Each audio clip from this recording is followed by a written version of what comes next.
Well, Jack, ladies and gentlemen, thank you very much indeed for welcoming me here this morning. Congratulations on your 90th birthday. It's very good to see that you're still going strong, forging solutions towards a resilient and just world, which is what I try to do most of my time as well when I'm not sort of earning a living. It's very nice to see so many of you here. I thought it was exam week, so I don't know. I mean, shouldn't you all be sitting exams or prepping for them or supervising them? But it's great to see you here. I've just come from the Milken conference, which is a sort of citadel of finance capitalism. Where not very many of them seem to be celebrating Labour Day, I have to say. But I'm sure they'll sort of wise up before too long. But I want to talk to you, if I may, about my own political perspective and outlook, and draw on my own political experience and career, because I think it's very germane to the issues and the challenges that we're facing politically.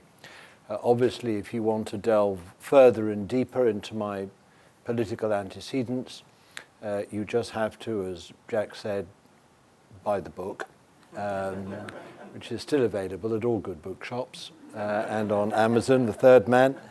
But the truth is that these are incredibly testing times for those like me who regard ourselves as progressives. We've sort of slightly gone out of fashion, it seems. We are electorally challenged by populists and nationalists. We are intellectually countered by sort of new fundamentalists of the right who exploit issues of race and migration and identity politics, and those populists on the left who believe that capitalism doesn't really serve a human purpose. It certainly isn't fair in the way that it operates and needs to be combated. And we are being sort of buffeted by such people from left and right. I am unashamedly a political creature of the political center, the mainstream.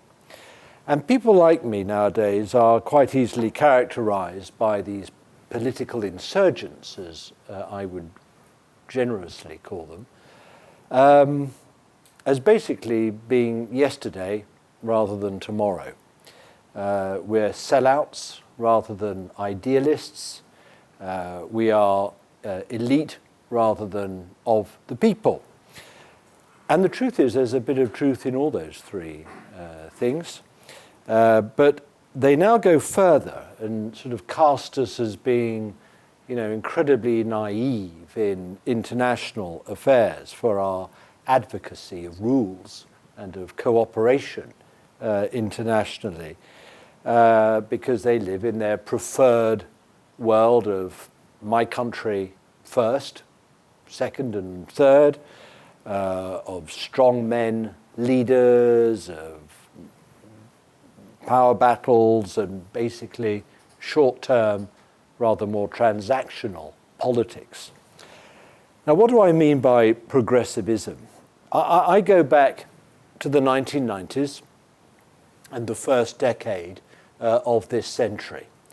This was the era of Clinton's New Democrats, of Blair's New Labour, and together our Third Way, which Gerhard Schroeder in Germany's Neue Mitte joined for a short while, although he didn't quite stay the pace.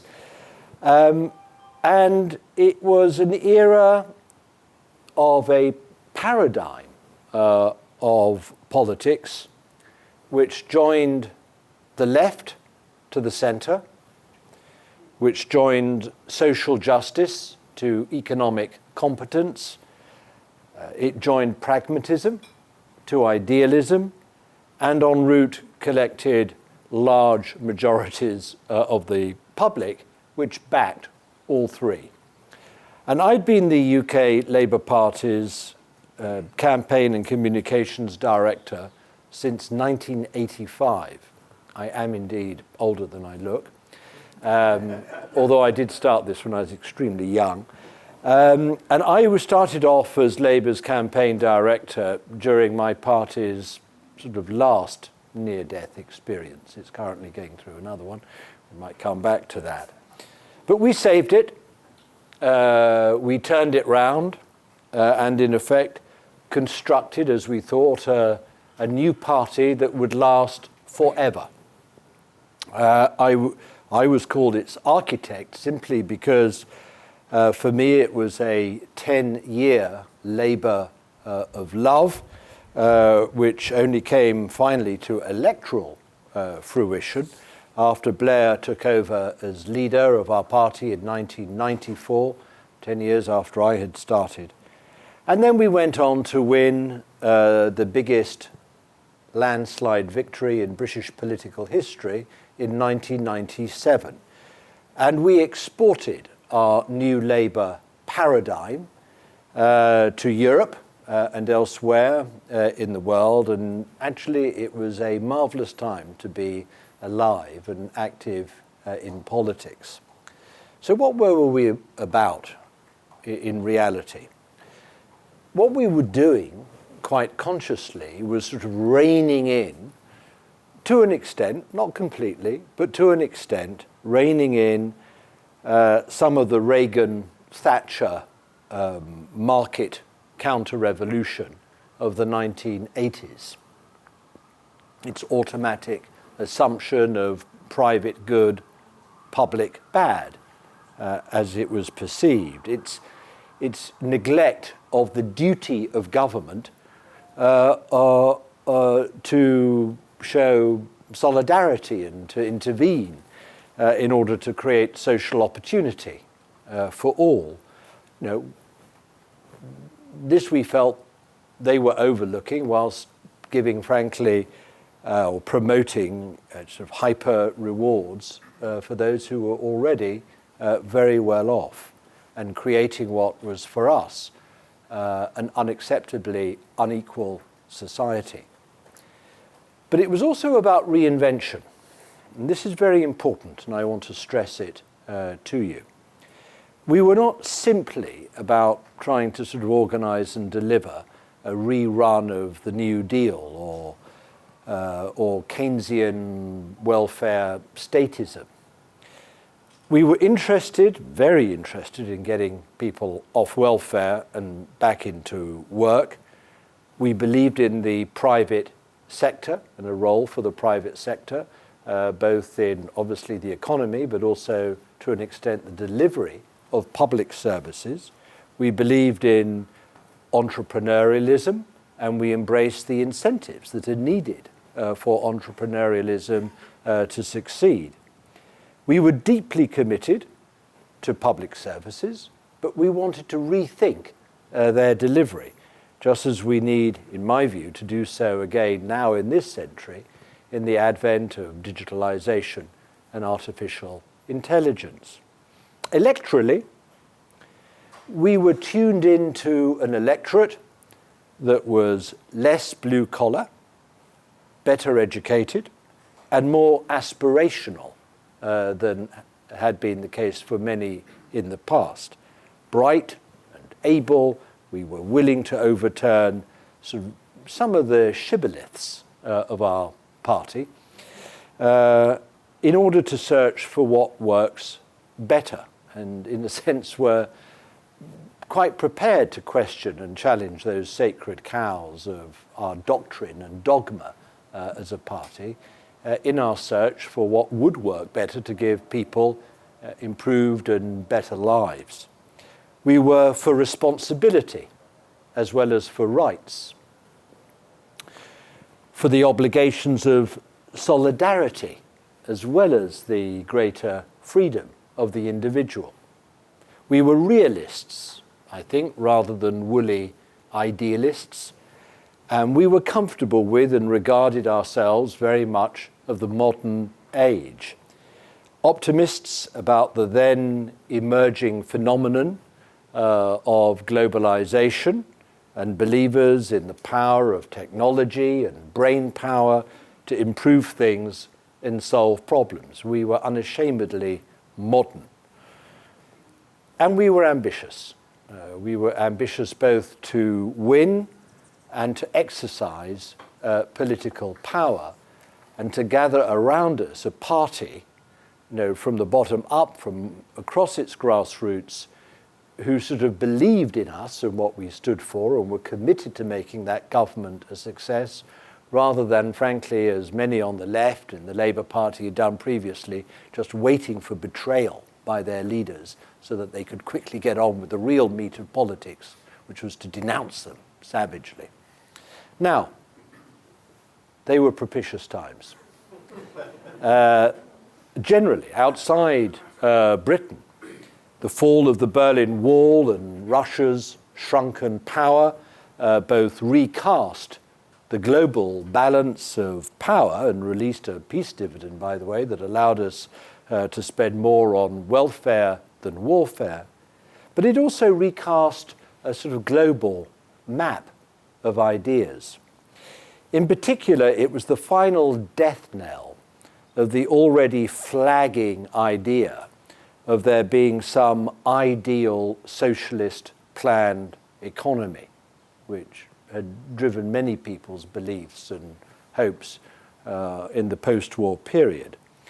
A socialist planned economy that was completely distinct from and superior to a market economy in which the state and welfare play a larger or smaller role, depending on the preferences of voters, alongside private ownership and the pursuit of private profit.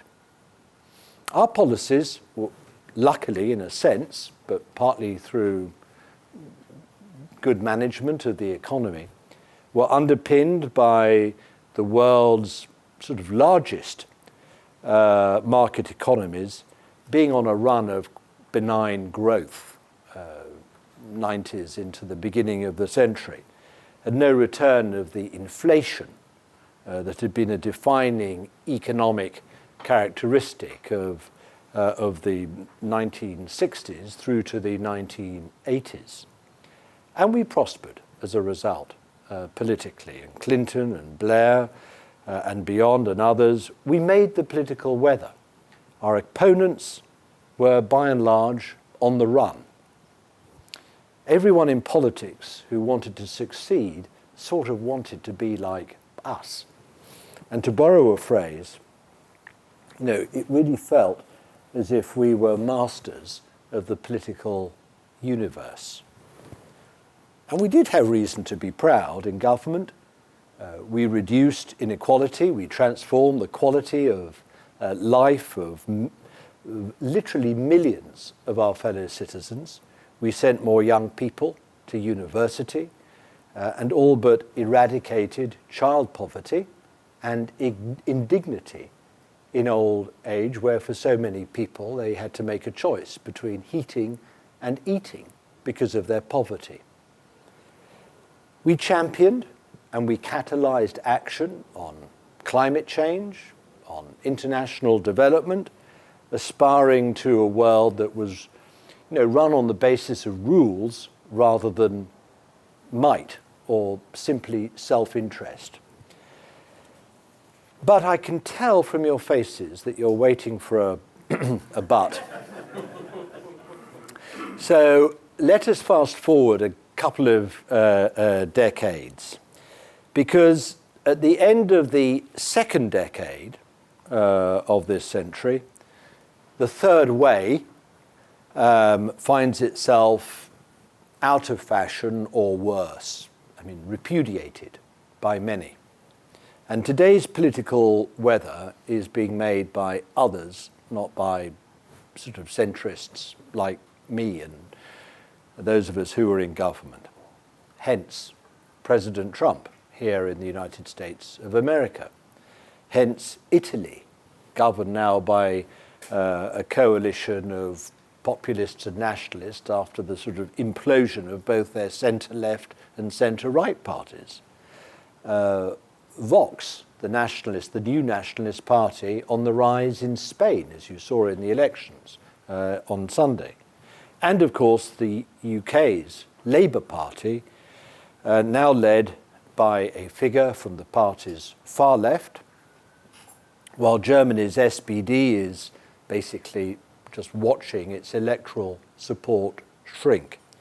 It is a picture of strengthening voices and activism away from the political centre, more on the margins of politics, but also fragmentation right across the political spectrum, including on the centre ground, as new centrist parties emerge along with the Greens and others.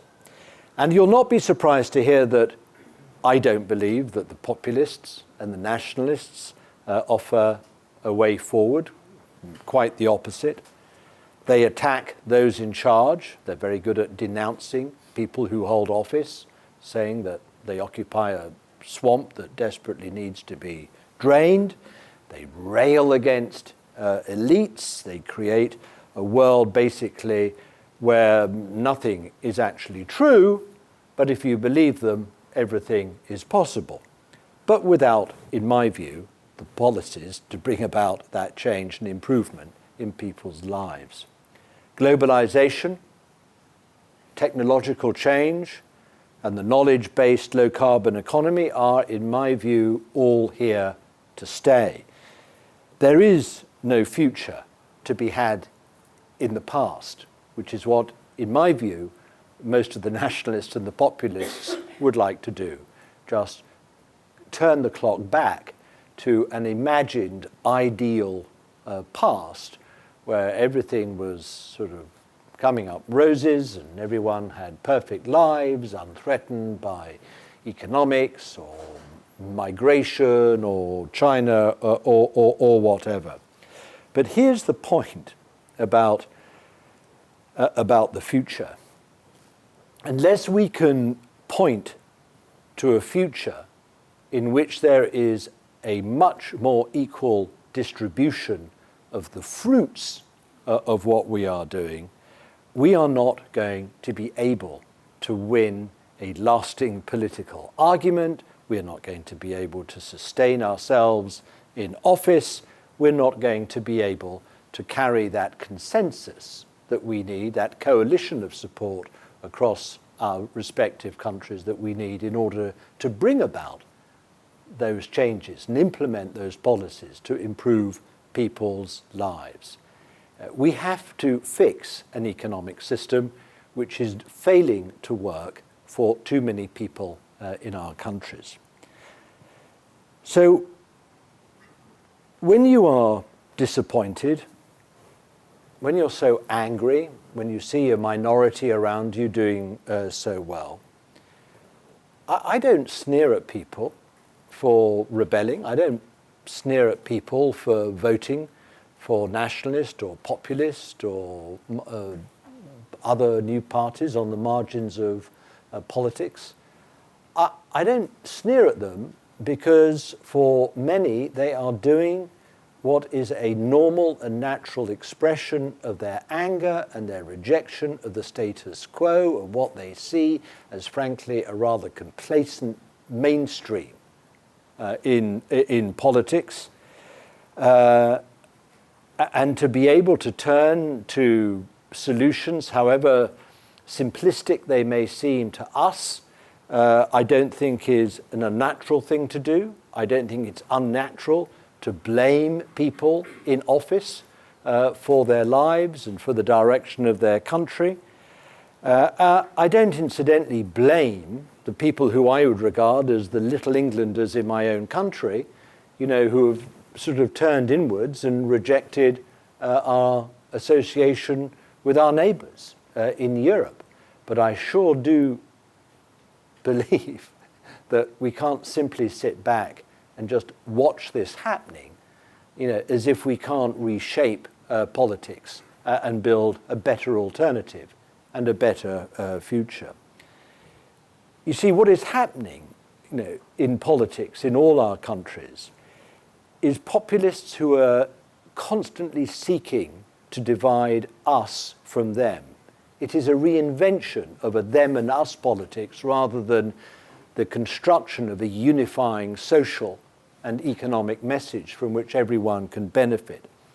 Populism is a political device. It's not a set of ideas.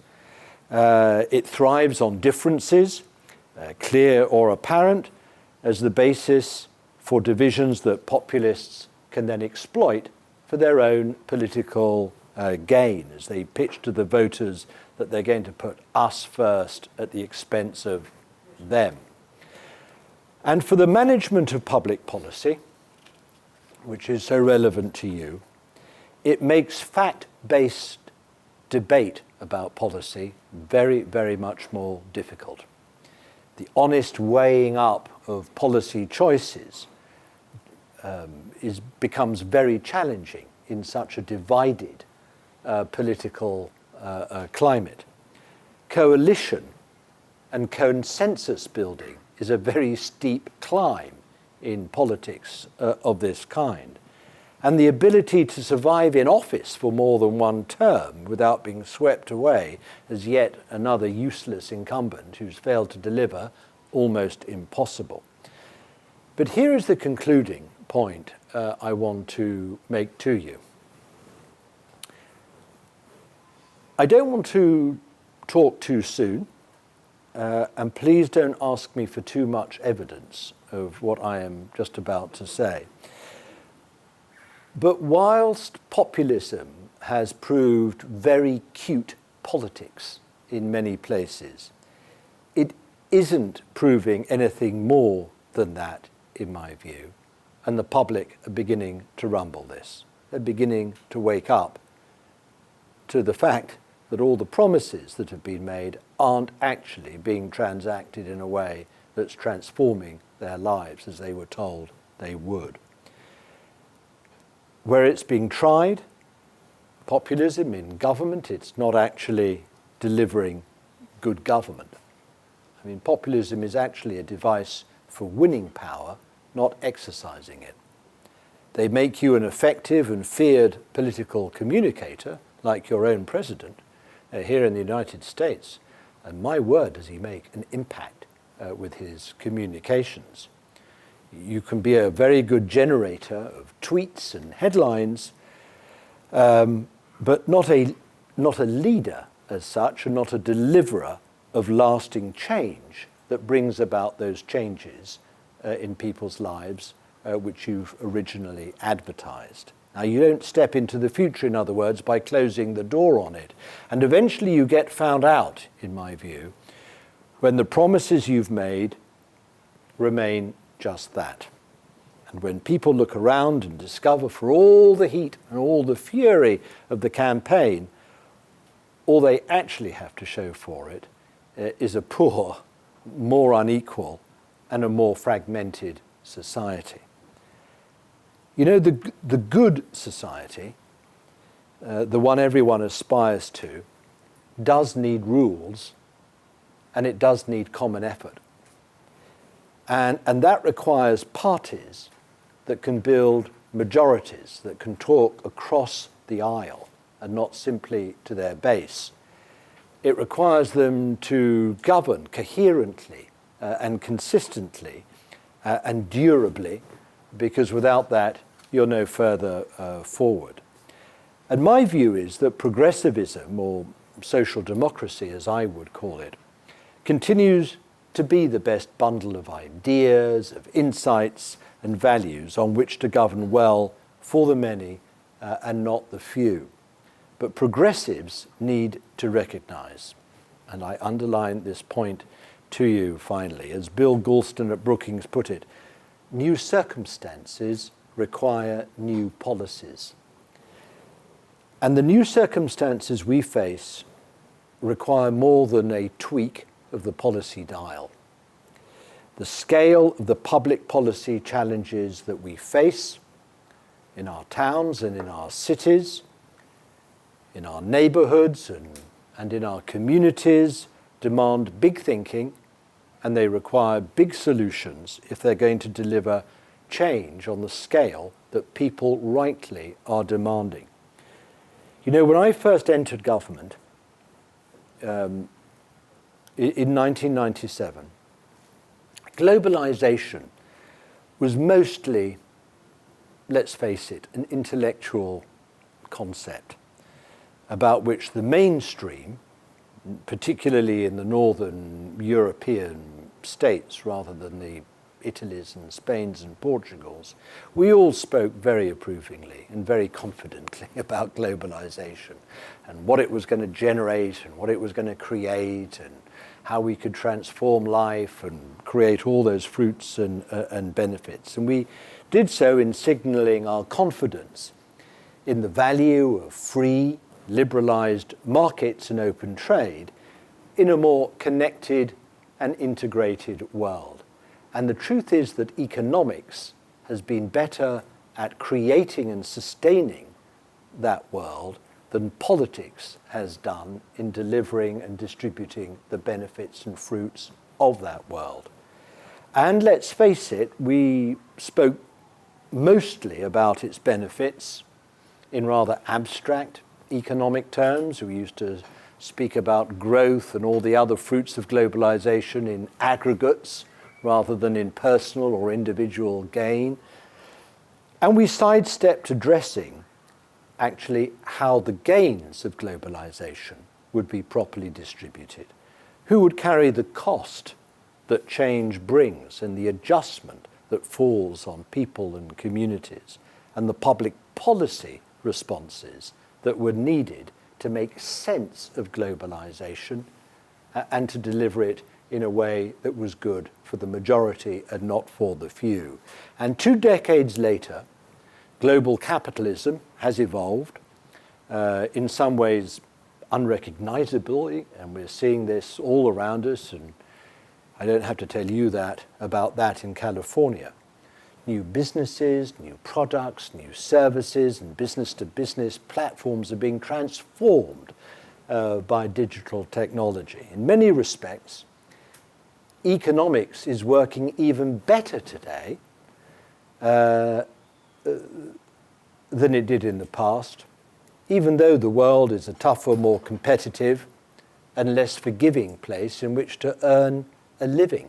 But we're creating millions of new opportunities of employment, self-employment, casual employment, permanent employment, employment on your own terms as well as on others as a result of the technological transformation that our countries, our economies are undergoing. But it is also a world where the rewards going to some have ballooned, while many of our citizens and communities are struggling to keep up at best or are falling by the wayside at worst. Politics, as I said, has failed to divide up and distribute the cake fairly. And that is the greatest indictment of the politics of progressivism as it is others in the political spectrum. We need to admit that we've fallen behind in recognizing what's happened and devising a more robust policy response. We just became complacent. You know, we rested and traded on our laurels. Then we became defensive as we came under criticism and attack, and now we're often rather spellbound by the force of political insurgency that we now face. But this insurgency, in my view, will turn. The populists and the nationalists have had their turn. Now they can be judged, but to be rejected, there has to be a better alternative to what those people are offering. And that alternative is going to be about making capitalism work better for the many. To my mind, we need a combination of technological disruption. I think we should positively embrace disruption, not least because there's not actually anything we can do about reversing it or even stopping it. So we might as well get on and embrace it and make it work for the many. And the business opportunities that flow from this, but also a clear, tough minded management of the consequences of technological disruption.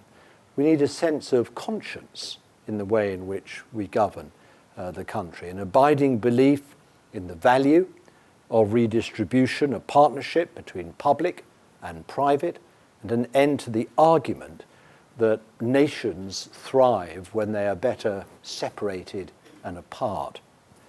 Perhaps, actually, we should call this, let's close the book on the third way. Let's call this new approach the fourth way. And that's what I want to begin to discuss with you now. Thank you very much indeed. So I'm going to ask a few questions, and then we'll open it up for you to ask questions. There's lots of possibilities here. I guess I would start with how you think it's possible in the fragmented media world we live in to build the same kind of mainstream center that you had in the 1980s or early 1990s. We need to learn and become as good at it as our opponents and detractors have already become. Social media is the new reality of day-to-day communications, and yet so many people in the political mainstream, by not coming to terms with and understanding social media, are essentially talking to themselves. They're not talking to the masses of people. Now, I also happen to think that we've got, and the social media companies, big tech, have got a responsibility for sorting out a lot of the hate, the poison that is spread across social media, the way in which fake news has now started to inhabit large reaches of social media. And we can make that argument, but railing against it just because it's being used better by our political opponents is, I'm afraid, not a solution. We've got to learn to use it and drive it and put our message through it as successfully as others. And I think that in many cases, I know President Obama, led the way in this, but there are many others, across the liberal democracies who are still rather more in the foothills of social media practice and use, rather than conquering it in the way that they need to. We had a wonderful session yesterday with Malcolm Nance, where he reminded us that the Russians had 7,000 Twitter accounts during the election of 2016 and flooded the US with false information. And in some sense, can the technology companies, you're a global consultant, you're a person who talks to people at this level on a regular basis. Do we really get a sense that this is something that the Facebooks and the Twitters can handle? They're waking up. They are waking up. Yeah, I mean, it was here in LA 18 months ago that I was taking part in a dinner with a friend of Nat's, at which the erstwhile CEO of Google was present. And he explained to us how the Russians had actually done it, how they had been discovered, how Google had been able to track. And it took a lot of time to do so, but they did it. How the Russian intervention was conceptualized, marshaled, thought through, and deployed from all that way away, straight into the United States via a couple of people in Kansas City who didn't exist. These two people from which it all started did not exist. The idea of them existed in Russia, but they weren't actually living in Kansas City. And my God, the proliferation and the multiplication and the extraordinary impact. I can hardly, honestly, this was 18 months ago. I've learned quite a lot since. Hardly believe what this guy was revealing to us. Now, that was Google. He knows it. He knows it. They all know it. And they know what their responsibilities are. In my view, Facebook have been almost criminally irresponsible in not focusing on and thinking about how their network, how their platform is being misused and abused. They are waking up. But let's face it, until relatively recently, there was not a single person at the top of Facebook, starting with Mark Zuckerberg, who had responsibility or even seemed inclined or curious enough to find out what was going on. It's changing, but painfully slowly.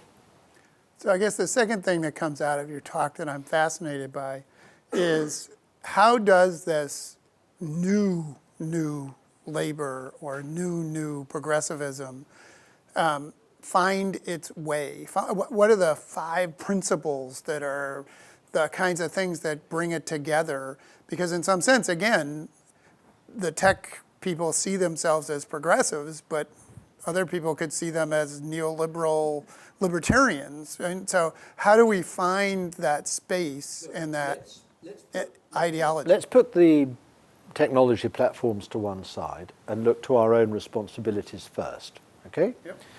I don't know whether I can, off the top of my head, find 5 guiding principles, but let me start and try. First guiding principle is look unto yourself. I mean, where did you go wrong? I mean, I ask myself almost every day why it is this extraordinary paradigm of New Labour, this extraordinarily electorally successful phenomenon, of the like of which we've never had before in Britain, should now have given way to a party that's led by nothing wrong, by the way, with being 70 years old. I'm not that far off myself, but a 70-year-old a guy whose political views and outlook haven't changed since they were first shaped and formed sometime in the late 60s, early 70s, who has a view of capitalism, of imperialism, anti-colonialism, anti-militarism, or actually anti-anything you just care to. I mean, it's a list as long as your arm, and it usually starts and finishes in America, by the way, because obviously he is of the conventional old far left. How does he come to lead a political party, of our sort of heritage and legacy? So looking at yourself first, David, and working out where you went wrong, and it starts, by the way, with your own complacency, is the first one. Second is... Can I just interrupt for 1.5 seconds and ask? It's good, because it gives me more time to think what the other 4 principles are. That's my job. You're a very good moderator, aren't you? I am fascinated by why there wasn't a succeeding generation. I mean, there's you and Blair and Brown. I mean, and where is the next generation? And why didn't that happen? Well, excuse my language, so be prepared, but I'm afraid we fucked up. And we did so by that leadership, essentially the sort of Blair leadership, who did appoint a lot of good people, actually, and they were identified, selected, put in government, promoted, but a lot of them were casualties of the day-to-day sort of warfare and trials and tribulations of politics, and he didn't do enough to protect them. He didn't stand up enough for his own people in government. Secondly, he allowed an alternative tribe of New Labour to grow around his successor, Gordon Brown, who was sort of New Labour, but whose definition of New Labour was always 2 steps to the left of Blair. It wasn't actually any more greatly thought out than that, in my view. But he nurtured a sort of sense of, incipient betrayal. That Blair wasn't quite the genuine article, that he wasn't a real left-winger, that he was sort of not an honest social democrat, and that he, the alternative New Labour tribe head, could provide a more authentic version of New Labour. And that, in my view, is when the erosion started, the erosion of confidence, of trust, of belief and pride in what we were doing, because it was always been rather sort of stealthily undermined by our own side, which opened the door not to a younger successor of Blair and then Brown, and in my view should have been David Miliband, if any of you have heard of him, but was instead, the crown just taken by a margin of 1 percentage vote in the leadership election that followed by his brother Ed, whose whole stock in trade, whose whole political pitch was, New Labour was a betrayal. That New Labour, wasn't social democratic enough. It conceded too much to Thatcher. It provided too much continuity of the sort of market-based thinking that we'd had under the Conservatives. It didn't embrace and love the trade unions enough. It was too prepared to sort of suck up to big business. It was too prepared to follow the United States internationally. And so having had sort of Brown, who put himself, as it were, 2 or 3 steps all the time to the left of Blair, you then got on to the younger Miliband, who basically delegitimized New Labour, and that in turn opened the door with some rather unfortunate rule changes in our party that essentially opened the doors of our party to literally anyone who wanted to come in, pay a couple of dollars and get a vote in our leadership election as a result, which paved the way for our present leader, Jeremy Corbyn, the self-proclaimed Marxist. The guy, the tribune of the people, the guy who stands out against, American imperialism, the guy who actually wants us to leave the European Union, the guy who thinks that, NATO is a sort of war machine and needs to be, stood down. Actually, he's very like, from the left, very much like your own president, Donald Trump. I mean, he's full of, everyone in power has let you down, all the elites are terrible and are simply looking after themselves, and we've got to sort of, drive them out of town. I'm the one who's going to bring power back to the people and whatever. I mean, this is the sort of language that Corbyn uses all the time, just as President Trump does here. It's a sort of stock in trade of, the populism, which, actually goes full circle and meets in the middle from the left or the right. And that's where we are at the moment. I mean, stuck. Okay, so you can go back to your second, or I can ask another question around, and I want to turn to them pretty quickly. Let's turn to them pretty quickly. Okay, so then let me ask one last question, and that is, I would be in trouble if I did not ask, is Brexit going to happen?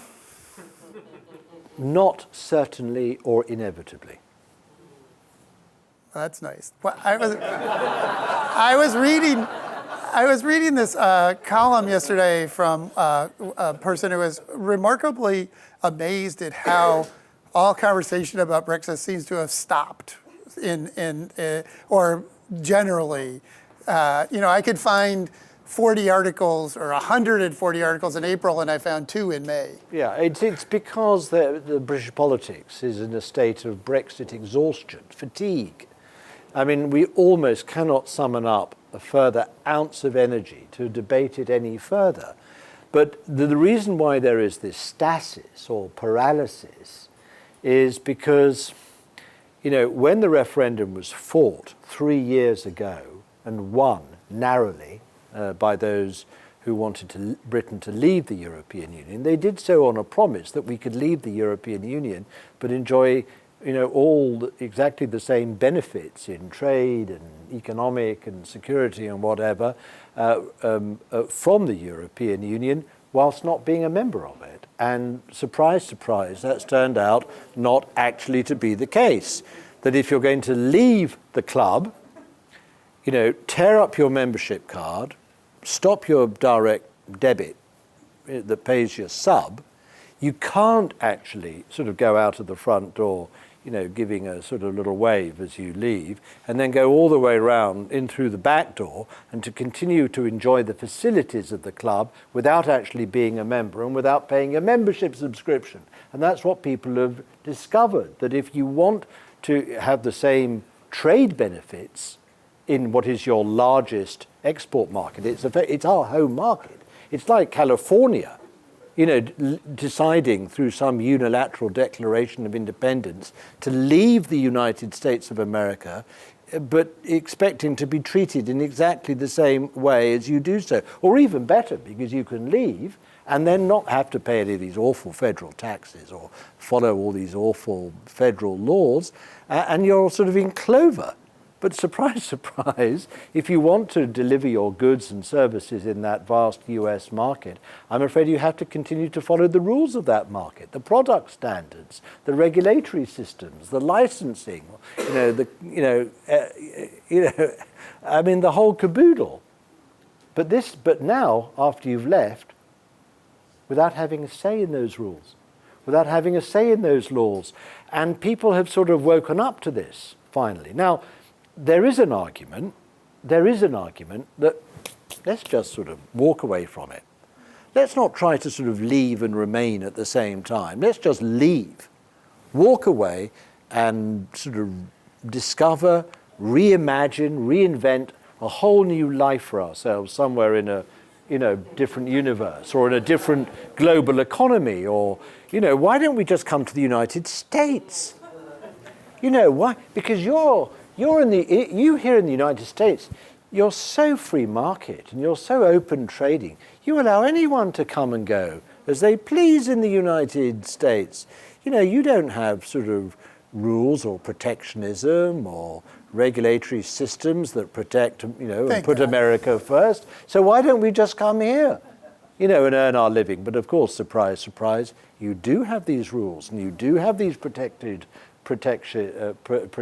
walls around many of your markets. And if we wanted to come here, we would simply have to replace one set of rules in Europe for a new set of rules here in America. We would have to accept your regulatory systems, your product standards, your way of transacting, financial services or whatever. And if we did do that and came here and faced all the competition that we would encounter after we had arrived, we would then not be able to have the same access to our European market because we'd rejected their rules, rejected their product standards, rejected their regulatory systems, and we really would be forced to choose, basically, between the huge market and economy that we take part in Europe versus the slightly smaller market and economy, and more protected against us that we would find here in the United States. These are very big existential questions for a country like Britain, but it will not surprise you that none of them were rehearsed at the time of the referendum in 2016. So I had a student once doing a project about the United Kingdom, and they wanted to impress upon me the size, and so they said we could just take Great Britain and plop it into the California Central Valley, and it would fit very nicely. So we could do that. Yeah. And we live by your rules and obey your regulations and have you dictate what we do and how we do it. Thank you very much. So, questions from you? Is there anyone who has? I have plenty of questions if you don't have questions. So, yes, sir. Could you just tell us your name? Sure. My name is Bob Wolf. I wondered, Lord Mandelson, whether you were more optimistic about the potential for getting to the so-called fourth way in the United States as opposed to the UK. just in terms of emerging trends? And is there anything that we, as we try to make our political change in the U.S., can learn from people in the UK who are undergoing the same struggles? Yeah, I mean, that's partly a question about the Democrats and the state of the Democrat Party and whether it's reinventing itself. You know, coming to terms with Trump, not being sort of bedazzled by, you know, his frankly amazing, phenomenal effectiveness in communications. I mean, you might find it horrifying at one level, but it's also horrifyingly effective at another. You know, I mean, he's not a great government leader, and he's certainly not a statesman, but he's a brilliant communicator. And one of the effects of great communicators is they sort of, you know, they put their opponents into a sort of trance.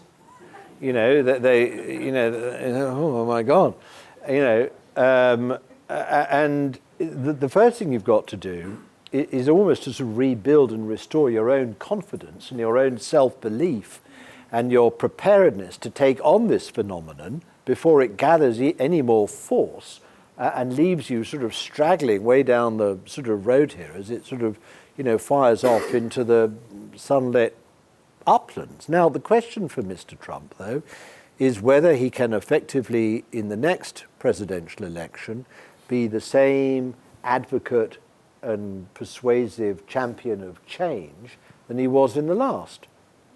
He didn't say what the change was going to be or how it would be achieved or by what means of which policies it was actually going to happen, but he was nonetheless a very effective advocate champion of change in the last race. It doesn't matter whether actually change wasn't actually going to lead anywhere for most people in the country. The fact is, for those people who feel that they have been passed by or left behind, people who want somebody on their side, who speak to them and their language and want to deal with these others, everyone else who's just frankly looked after themselves and certainly let them down, he spoke, he delivered a very powerful message to them. And I believe he can and will do again, but the question will be whether he can, as effectively he was last time, be the same agent of change for those people. Now, here's the question. What are the Democrats going to provide as an alternative? Are they just going to rail at Trump? Or are they going to look to their own devices, their own policies, their own communications, their own message, you know, and the character of their own sort of representatives and who's going to, you know, champion their cause? And at the moment, you have a very wide field, I must say, of people who see themselves in this role, but they're people, I can tell you, if they're going to be effective, they're going to have to be absolutely firmly placed on the side of, you know, the working and middle class of this country. They're going to have some new ideas, not just a tweak, as I said, of the policy dial, but some really serious new ideas and policies to offer.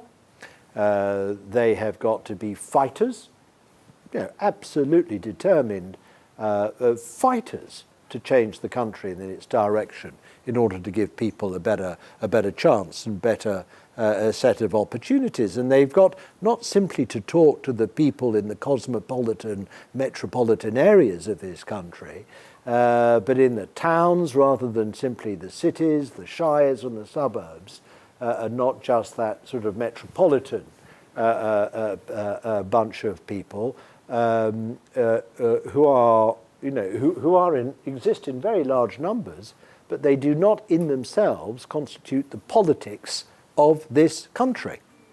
Now, do you have a Democrat candidate who can both be of the new economy, but speak to those who feel that they're languishing in the old economy? Somebody who can be an internationalist, yes, but who can also foster a sense of patriotism and pride in your own country, because this is what this man or woman has got to do.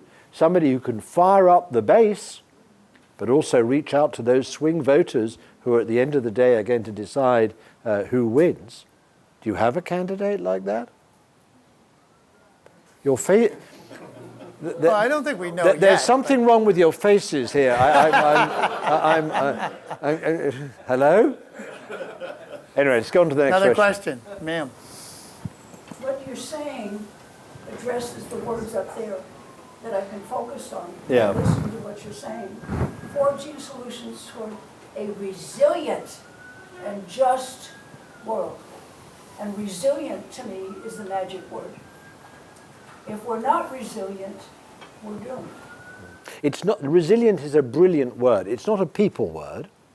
It's not a word that would get past the man or woman who conducts your focus groups. But what does resilient mean? It means strong. It means enduring. It means able to come to terms with new threats and forces. It means not going to give way, under pressure.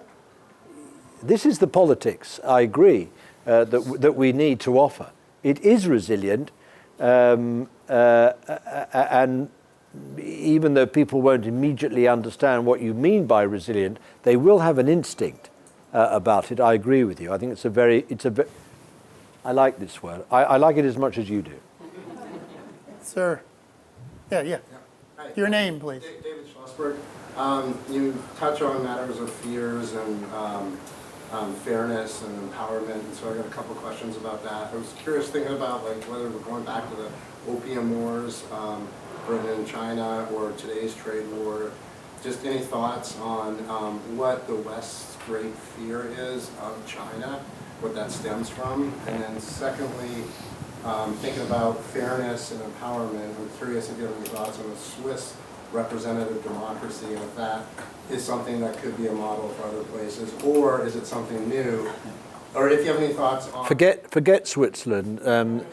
They live and die by endless referenda. I mean, nobody can blow their nose in Switzerland without having a vote on it first. So I wouldn't go there. China, though, much bigger question. Why are we worried about China?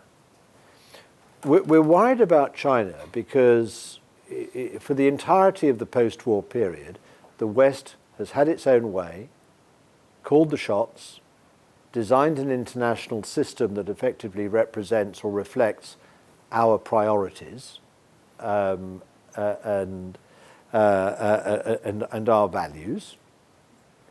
We thought that as China sort of started re-emerging, and remember that China was the preeminent economy and society of the world, 2+ centuries, 3+ centuries ago.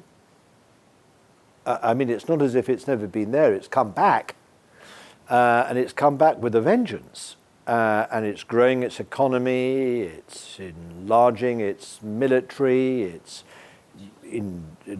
entrenching its Leninist politics and control of the Communist Party. It's reaching out, having transformed its own country. It's now reaching out and in order to export Chinese people, capital, goods, services in all directions, and deploying its capital, finance, its trade opportunities, the size of its market, and dangling all this in front of people all around the world in order to make them reorient themselves and their future supply routes and trade to China rather than to the West. And we're rather panic-struck by it. Now, I happen to believe that China is not going to go away. The rise of China is here to stay, and we are going, during this century, to have to come to terms with a certainly more China-centric world than any of us have ever known. That secondly, given that already 136 countries in the world already trade more with China than they do with the United States, we've all got to get real and adjust to this.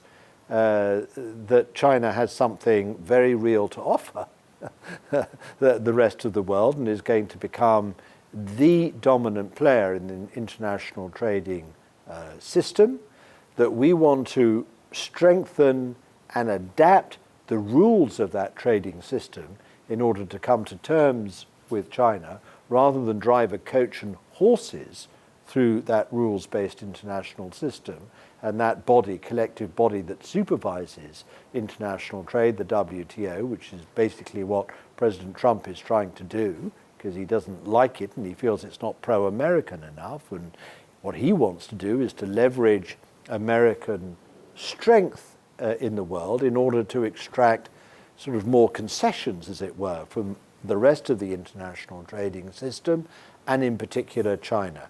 And I've got news for you. Bullying China is not going to work. And furthermore, that if you think that simply by relying on your technological means as you have in the past in the US, in basically taking on your sort of large array of potential adversaries by technological means, which is what the United States has done because it's had this massive superiority in technology and munitions and nuclear arms in the rest. After all, that's how we, through nuclear deterrence, but also by massive conventional military superiority, were able to contain Russia and deal with everyone else, on the way. We're not going to be able to use those same means in dealing with China because they are matching up to the United States in technology and know-how and supercomputing and AI and both, highly sophisticated as well as more conventional military capability. So what do we have to do in those circumstances? In my view, not imagine that by technological means or unilateral means, we can simply rely on America to see off China. No, the United States instead needs friends, allies to help it match China's weight, and to challenge China to play its role in an international system which is rules-based and properly supervised and arbitrated in, if it wants to continue, as I believe China does, as a sort of economic combatant in the international global economy and the international trading system, because China is now so implanted and so integrated to the global economy, it simply can't afford to see that global economy weaken or disintegrate or to go to war, with itself or with each other. So there is a Chinese interest not in having the existing international system succeeded by a chaotic and disorganized system, but a new international system in which, yes, China is a central player alongside the United States and Europe, is joining with those others in formulating new rules, updated rules, and an updated rule book, by the way, trade rule book at the WTO, so that everyone can prosper and we can all operate on the basis of clear, fair rules of international trade and not simply, the mightiest and the strongest taking advantage of their strength in order to bully those people and those countries that are weaker within it. That's not going to work. And I know that people, when I talk like this, I'm a former trade commissioner, I know when I talk like this, some people just say, oh God, he's so naive. But tell me, what is the alternative to creating a system that works for all? One that incorporates China rather than tries to put China on the naughty chair, in a corner and say, no, we don't like you. We like good China, but we don't like bad China. And until you sort of correct your ills and your errors of your ways, we're not going to have you in the world. I've got news for you. China is already too big to fit on the naughty chair in the global economy, and we've got to recognize that and embrace it. So will you thank me for this conversation with Lord Mandelson? We're going to have a little reception on the what about the porch? What do we call the veranda? The veranda, and he will stay for a few more minutes if you have questions. Thank you very much indeed.